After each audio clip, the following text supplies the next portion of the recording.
शुभप्रभात विद्यार्थ्यांनो. मागील तासाला आपण स्वाध्याय बघितलेला आहे, जंगल डायरी. आज आपण रंग मजेचे रंग उद्याचे ही कविता बघणार आहोत. पण कवितेच्या पूर्वी आपण त्याच्या ज्या कवयित्री आहेत अंजली कुलकर्णी यांचा परिचय बघणार आहोत. या कवितेच्या कवयित्री अंजली कुलकर्णी आहेत. त्यांचा जन्म 1958 साली झाला. या प्रसिद्ध कवयित्री आणि लेखिका आहेत.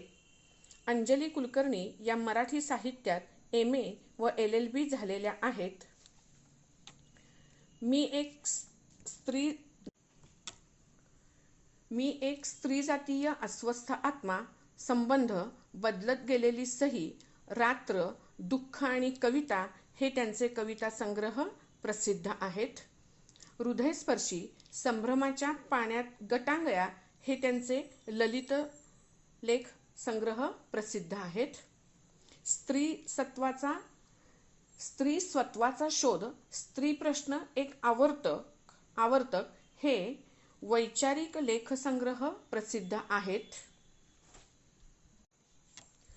2 काव्यसंग्रहांना राज्य शासनाचे पुरस्कार प्राप्त झालेले आहेत. महाराष्ट्र साहित्य परिषद, मराठवाडा साहित्य परिषद, भगिनी निवेदिता प्रतिष्ठान, कामगार साहित्य परिषद, गदिमा प्रतिष्ठान यासारख्या अनेक संस्थांच्या पुरस्कारांनी त्यांना सन्मानित करण्यात आलेले आहे. आता कवितेचा परिचय बघा. या परिचयामध्ये काय आहे, कवितेमध्ये काय आहे. जागतिकीकरणाच्या या काळात संगणक युग अवतरलेले असले तरी माणसाचा मातीशी असलेला जिव्हाळ्याचा संबंध तुटता कामा नये. पर्यावरणाची जोपासना केली तर माणसाला कधीच काही कमी पडणार नाही. निसर्ग सौंदर्याच्या विलोभनीय आविष्कारात जगण्याचा खराखुरा आनंदही मिळेल असा दृष्टिकोन कवयित्रीने या कवितेमध्ये मांडलेला आहे. पुढील तासाला आपण 4 कवितेच्या ओळींचा अर्थ बघूया.